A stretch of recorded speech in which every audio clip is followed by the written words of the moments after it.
nouns and pronouns and verbs and nouns, but let's talk about nouns and pronouns first.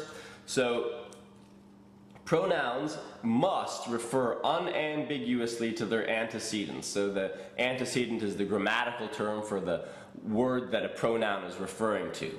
If there is more than one male in the sentence, you cannot use he or him or his, because we wouldn't know which male that pronoun, these are our pronouns, we wouldn't know which male in the sentence these pronouns were referring to.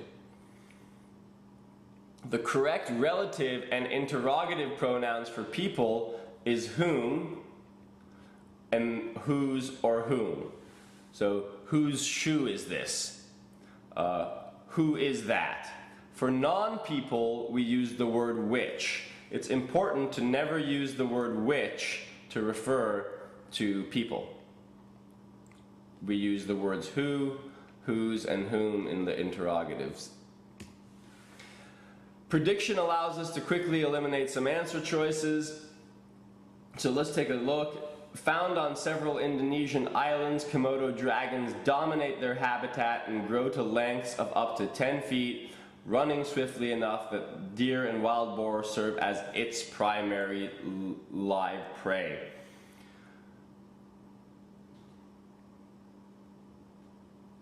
So in this situation, we can see that we have a noun here, Komodo dragons. Komodo dragons dominate their habitat and grow to lengths of up to 10 feet, running swiftly enough that deer and wild boar serve as its primary live prey. So Komodo dragons, you can see that they've put a lot of language in between these two pieces, and its is not the appropriate pronoun for Komodo dragons, because Komodo dragons is plural, and we'll see some more examples of how the GMAT does that to us.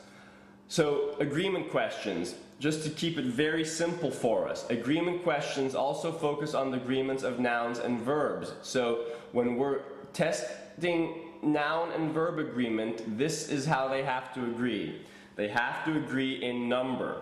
When we're testing pronoun and antecedent agreement, they have to agree in person, in number, and in gender. So this is what we're checking on for noun-verb agreement and pronoun antecedent agreement. Let's not jump to homework quite yet. Let's jump in and look at a bunch of examples of agreement questions. So the first thing we said we're going to do is check our gut. The second thing we said we're going to do is look for patterns and variations in the answer choices to help us identify the issue. And lastly, we're going to eliminate answers, eliminate wordy and awkward answers, and continue to look for additional errors in the answer choices. Good old sentence correction question. We're out of the world of data sufficiency. I'll give you about 10 seconds to read this sentence and we'll start working on it together.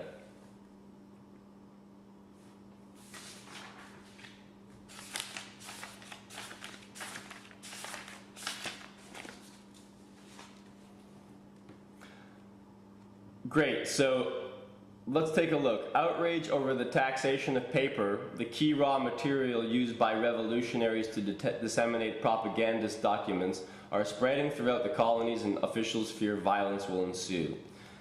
My gut's not telling me anything. Maybe your gut tells you something great. You should check that out. But right now, I read this, my gut didn't point anything out to me. Not a problem. Let's go to the answer choices and look for some 2-3 splits, some differences between the answer choices. The key raw material, the key raw material, they're all similar there at the beginning. R, is. So I've noticed in split here, 3 answer choices have are, a couple of them have is. Let me see what's going on here. What is this referring to? So outrage over the taxation of paper, the key, so I can just sort of scratch this out for a second, ignore it. Outrage over the taxation of paper are spreading, or outrage over the taxation of paper is spreading. So outrage should be is. So there we go. Let's get rid of all the R's. We made one decision, we eliminated 3 answer choices. Now we just have to decide between D and E. The key raw material used by early revolutionaries to disseminate propagandist documents. This doesn't change anything. Whereas this says the key raw material enabling early revolutionaries to be able to, seems to me unnecessarily long and wordier. Let's go with D. Correct. And as you can, if you're working in Grocket, you can always check out the explanations here. And also we just recently added this new feature where you can check out the Grocket textbook explaining sentence correction written by our expert instructors here. Get this guy to load up, and you can also check out videos that help you work on GMAT sentence correction issues. So there we go. We have sentence correction spotlight, and there's a whole chapter from the Grocket GMAT textbook that will help you work on sentence correction issues. Great.